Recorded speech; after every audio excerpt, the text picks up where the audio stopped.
Rowdy sheeter ಬಿಕ್ಲು Shiva ಕೊಲೆ ಪ್ರಕರಣಕ್ಕೆ ಸಂಬಂಧಪಟ್ಟಂತೆ ಸುಪ್ರೀಂ ಕೋರ್ಟ್ ಮೆಟ್ಟಿಲೇರಿದ್ದಾರೆ ಶಾಸಕ ಭೈರತಿ ಬಸವರಾಜ್. ಹೈಕೋರ್ಟ್ ಆದೇಶ ಪ್ರಶ್ನಿಸಿ ಸುಪ್ರೀಂ ಕೋರ್ಟ್ಗೆ ಅರ್ಜಿನ ಹಾಕಿದ್ದಾರೆ. ಇದು ಸಹಜ ಕೂಡ ಹೌದು, ಅದಕ್ಕೆ ಅವ್ರಿಗೆ ಆಪ್ಷನ್ ಇದೆ, ಆಯ್ಕೆಗಳಿತ್ತು. ಸುಪ್ರೀಂ ಕೋರ್ಟ್ ಹೋಗಬೇಕಾಗಿತ್ತು, ಈಗ ಅವರು ಹೋಗಿದ್ದಾರೆ. ಆದರೆ ಅಲ್ಲೇನಾಗುತ್ತೆ ಅನ್ನೋದು ನೋಡಬೇಕು. ನಿರೀಕ್ಷಣಾ ಜಾಮೀನು ಕೋರಿ ಅರ್ಜಿನ ಹಾಕಿದ್ದಾರೆ. ವಿಚಾರಣೆಗೆ ಇನ್ನೂ ಕೂಡ ಪ್ರಕರಣ ನಿಗದಿಯಾಗಿಲ್ಲ, ಅಂದರೆ ವಿಚಾರಣೆಗೆ ಇನ್ನೂ ನಿಗದಿಯಾಗಿಲ್ಲ ಟೈಮು. ಹಾಗಾಗಿನೇ ಏನಾಗ್ಬೋದು, ಅದಕ್ಕಿಂತ ಮುಂಚೆ ಬಂಧನ ಏನಾದರೂ ಆಗುತ್ತಾ, ಸುಪ್ರೀಂ ಕೋರ್ಟ್ನಲ್ಲಿ ಮತ್ತೆ ಅವ್ರಿಗೆ ಹಿನ್ನಡೆ ಆಗ್ಬೋದಾ? ನಮಗನ್ನಿಸ್ತಾ ಇದೆ ಇಲ್ಲೇ ಅವರಿಗೆ ಹಿನ್ನಡೆ ಆಗಿದೆ ಅಂದರೆ ಅಲ್ಲೂ ಕೂಡ ಹಿನ್ನಡೆ ಆಗಬಹುದು ಅಂತೇಳಿ. ಇನ್ನೂ ಪತ್ತೆನೇ ಇಲ್ಲ ಇವರು. ಪೊಲೀಸರಿಗೆ CID ಅಧಿಕಾರಿಗಳ ಸಹಕಾರ ಕೊಡ್ತಾ ಇಲ್ಲ. ಒಂದು ರೀತಿ ಕಳ್ಳಂತರ ಅಲ್ಲಿ ಇಲ್ಲಿ ಓಡಾಡ್ಕೊಂಡಿದ್ದಾರೆ, ಎಸ್ಕೇಪ್ ಆಗಿದ್ದಾರೆ, ಚೆಳ್ಳೆಣ್ಣು ತಿನ್ನಿಸ್ತಾ ಇದ್ದಾರೆ ಪೊಲೀಸರಿಗೆ. ಹೈಕೋರ್ಟ್ನಲ್ಲಿ ನಿರೀಕ್ಷಣಾ ಜಾಮೀನು ಅರ್ಜಿ ಸಿಕ್ತು, ಆರಂಭದಲ್ಲಿ ಸಿಕ್ಕಿತ್ತು, ಅದು ರಜಾಕಾಲ ಪೀಠ ಕೊಟ್ಟಿತ್ತು. ಅದಾದಮೇಲೆ ರದ್ದಾಯಿತು. ಈಗ ನೋಡಿದ್ರೆ ಸುಪ್ರೀಂ ಕೋರ್ಟ್ ಮೊರೆ ಹೋಗಿದ್ದಾರೆ.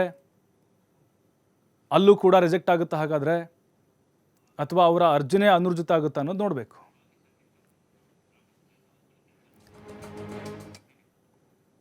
ಈ ಭೈರತಿ ಬಸವರಾಜ್ ಅವರು ಇವತ್ತಿಂದ ಅಲ್ಲ, ಫೆಬ್ರವರಿ 4ರಿಂದಲೇ ನಾಪತ್ತೆ ಆಗಿಬಿಟ್ಟಿದ್ದಾರೆ. ಅಬ್ಸ್ಕ್ಯಾಂಡು ಎಲ್ಲಿ ಹೋಗಿದ್ದಾರೆ ಅನ್ನೋದು ಕೂಡ ಗೊತ್ತಾಗ್ತಾ ಇಲ್ಲ. ಹಿಂದೆ 1 ತಿಂಗಳು ಕೂಡ ಓಡೋಗಿದ್ರು ಬೇರೆ ಕಡೆ. ಈಗ ಮತ್ತೆ ನಾಪತ್ತೆ ಆಗಿದ್ದಾರೆ. ಅವ್ರಿಗೆ ಗೊತ್ತಿತ್ತು ಬಹುಶಃ ಏನಾಗುತ್ತೆ ಅಂಥೇಳಿ. 4ರಿಂದ ಕಾಣಿಸ್ತಾ ಇಲ್ಲ ಭೈರತಿ. ಕೊನೆಯದಾಗಿ ಫೆಬ್ರವರಿ 3ಕ್ಕೆ ಕಾಣಿಸಿಕೊಂಡಿದ್ದರು. ಕೋದಂಡರಾಮ ಸ್ವಾಮಿ ರಥೋತ್ಸವದಲ್ಲಿ ಅವರು ಪ್ರತ್ಯಕ್ಷರಾಗಿದ್ದರು. ಅದನ್ನು ಹೊರತುಪಡಿಸಿದರೆ ಫೆಬ್ರವರಿ 4ಕ್ಕೆ ಭೈರತಿ ಬಸವರಾಜ್ ಅವರ ಹುಟ್ಟುಹಬ್ಬ ಬರ್ತಡೇ ಇತ್ತು, 4ನೇ ತಾರೀಕು ಅವ್ರದ್ದು. ಆದರೆ ಹುಟ್ಟುಹಬ್ಬ ಕಾರ್ಯಕ್ರಮದಲ್ಲೂ ಕೂಡ ಕಾಣಿಸಿಕೊಂಡಿರಲಿಲ್ಲ ಶಾಸಕ. ಬಂಧನದ ಭೀತಿ ಶುರುವಾಗಿತ್ತು ಅವ್ರಿಗೆ. ಮುಂದೆ ಏನಾಗುತ್ತೆ ಅಂತಂದ್ರೂ ಕೆಲವು ಕಾನೂನು ಸಲಹೆಗಾರರು ಹೇಳಿದ್ರು ಅವ್ರಿಗೆ, ಆಪ್ತರು. ಸದ್ಯ ನಾಪತ್ತೆ ಆಗಿರುವಂಥ ಭೈರತಿ ಬಸವರಾಜ್ಗೆ ಹುಡುಕಾಟ ತೀವ್ರವಾಗಿ ನಡೀತಾ ಇದೆ. ಎಲ್ಲ ಕಡೆಗಳಲ್ಲೂ ಕೂಡ ಸರ್ಚ್ ಮಾಡ್ತಾ ಇದ್ದಾರೆ, ತಲಾಶ್ ನಡೀತಾ ಇದೆ CID ಅಧಿಕಾರಿಗಳಿಂದ. ಕೋದಂಡರಾಮ ಸ್ವಾಮಿ ದೇವಸ್ಥಾನ ಏನಿದೆ ಅಲ್ಲಿ ಭಾಗಿಯಾಗಿದ್ದರು ರಥೋತ್ಸವದಲ್ಲಿ. ಅದು ಬಿಟ್ಟರೆ 4ನೇ ತಾರೀಕು ಬರ್ತಡೇ ಇತ್ತು, ಆಗಲೂ ಕೂಡ ಅವರು ಕಾಣಿಸಿಕೊಂಡಿರಲಿಲ್ಲ. ಇನ್ನು 45 ದಿನದಿಂದ Byrathi Basavaraj phone switch off. ಅವ್ರಿಗೆ ಕಾಂಟ್ಯಾಕ್ಟ್ ಮಾಡೋಕ್ಕೆ ಆಗ್ತಾ ಇಲ್ಲ. ಭೈರತಿ ಬಸವರಾಜ್ ಅಧಿಕೃತ ಫೋನಿಂದ ಕರೆಗಳ ವಿನಿಮಯ ಇಲ್ಲ, ಎಲ್ಲ ಬಂದಾಗ್ಬಿಟ್ಟಿದೆ. ಬೆಳಗಾವಿ ಅಧಿವೇಶನದ ಬಳಿಕ ಯಾರ ಸಂಪರ್ಕಕ್ಕೂ ಕೂಡ ಸಿಕ್ಕಿಲ್ಲ ಇವರು. ಅಲ್ಲಿಂದ ಹಾಗೆ ಓಡೋಗ್ಬಿಟ್ಟಿದ್ರು ಅವರು ಅಧಿವೇಶನ ಮುಗಿದ್ಮೇಲೆ. ಒಂದೇ ಜಾಗದಲ್ಲಿ 2 ದಿನಕ್ಕಿಂತ ಹೆಚ್ಚು ಕಾಲ ವಾಸ್ತವ್ಯ ಹೂಡಿಲ್ಲ ಭೈರತಿ. ಚೇಂಜ್ ಮಾಡ್ತಾನೆ ಇದ್ದಾರೆ ಹಾಗೆ ಪ್ಲೇಸನ್ನು. ಕುಟುಂಬಸ್ಥರು ಆಪ್ತರಿಗೂ ಯಾವುದೇ ಸಂಪರ್ಕಕ್ಕೆ ಸಿಗ್ತಾ ಇಲ್ವಂತೆ. ಮತ್ತಷ್ಟು ಮಾಹಿತಿ ನಮ್ಮ ಪ್ರತಿನಿಧಿ ಸಂತೋಷ್ ನೀಡ್ತಾರೆ. ಸಂತೋಷ್, ಈಗ ಸುಪ್ರೀಂ ಕೋರ್ಟ್ ಮೊರೆ ಹೋಗಿದ್ದಾರೆ. ಅಲ್ಲೂ ಕಾನೂನಾತ್ಮಕವಾಗಿ ಅವ್ರಿಗೇನಾದರೂ ಹಿನ್ನಡೆ ಆಗುವಂಥ ಸಾಧ್ಯತೆಗಳು ಕಾಣಿಸ್ತಾ ಇದೆಯಾ ಈಗಿನ ಬೆಳವಣಿಗೆ ನೋಡ್ತಾ ಇದ್ರೆ? ಮತ್ತು ಯಾವ ರೀತಿ ಇವರು CID ಅವರಿಗೆ ಚೆಳ್ಳೆಹಣ್ಣು ತಿನ್ನಿಸ್ತಾ ಇದ್ದಾರೆ?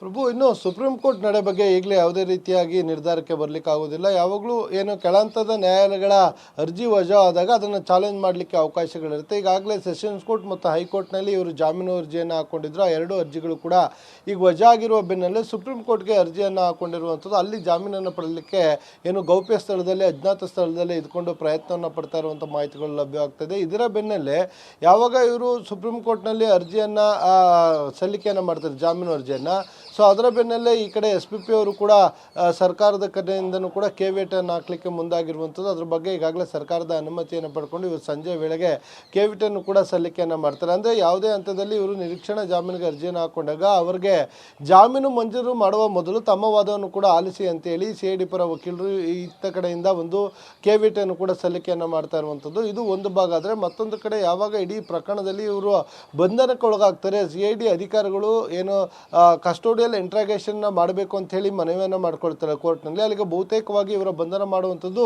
ಖಚಿತ. ನನಗೆ ಜಾಮೀನು ಅರ್ಜಿ ಏನಾದರೂ ಜಾಮೀನು ಸಿಗದೆ ಹೋದರೆ, ಜಾಮೀನು ಅರ್ಜಿ ವಜಾ ಆದರೆ ಖಂಡಿತವಾಗಿ CID ಅಧಿಕಾರಿಗಳನ್ನ ಬಂಧಿಸ್ತಾರೆ ಅನ್ನೋದು ಅವ್ರಿಗೆ ಮೇಲ್ನೋಟಕ್ಕೆ ಗೊತ್ತಾಗಿರುತ್ತೆ. ಇದೇ ಕಾರಣಕ್ಕಾಗಿ ಸೆಷನ್ ಆದ ಬಳಿಕ ಎಲ್ಲೂ ಕೂಡ ಯಾವುದೇ ಕಾರ್ಯಕ್ರಮಗಳು ಅವರು ಹೆಚ್ಚಾಗಿ ಕಾಣಿಸ್ಕೊಂಡಿಲ್ಲ ಮತ್ತು ಯಾರೊಟ್ಟಿಗೂ ಕೂಡ ಸಂಪರ್ಕಗಳು ಕೂಡ ಇಲ್ಲ ಅಂತ ಹೇಳಲಾಗ್ತದೆ. ಇತ್ತೀಚೆಗೆ ನಡೆದ ಕೆಲವೊಂದು ಜಾತ್ರಾ ಮಹೋತ್ಸವದಲ್ಲಿ ಅವರು ಕಾಣಿಸ್ಕೊಂಡಿದ್ದು ಫೆಬ್ರವರಿ 3ನೇ ತಾರೀಕು. ಇದಾದ ನಂತರ ಅವರ ಹುಟ್ಟುಹಬ್ಬಕ್ಕೂ ಕೂಡ ಅವರು ಸರಿಯಾಗಿ ರೀತಿಯಾಗಿ ಯಾರ ಜೊತೆನೂ ಕೂಡ ಸೇರಿಲ್ಲ ಅನ್ನೋ ಮಾಹಿತಿಗಳು ಲಭ್ಯವಾಗಿರುವಂಥದ್ದು. ಅದಕ್ಕೂ Okay. ನಂತರ ಮುಂದುವರೆದು ನೋಡೋದಾದ್ರೆ ಅವರ ಮೊಬೈಲ್ ಫೋನ್ ಕೂಡ ಸ್ವಿಚ್ ಆಫ್ ಆಗಿದೆ, ಯಾರ ಸಂಪರ್ಕ ಕೂಡ ಅವರು ಬರ್ತಿಲ್ಲ, ಅಜ್ಞಾತ ಸ್ಥಳಗಳಲ್ಲಿ ಇದ್ಕೊಂಡು ಓಡಾಟವನ್ನು ಮಾಡ್ತಾ ಇದ್ದಾರೆ.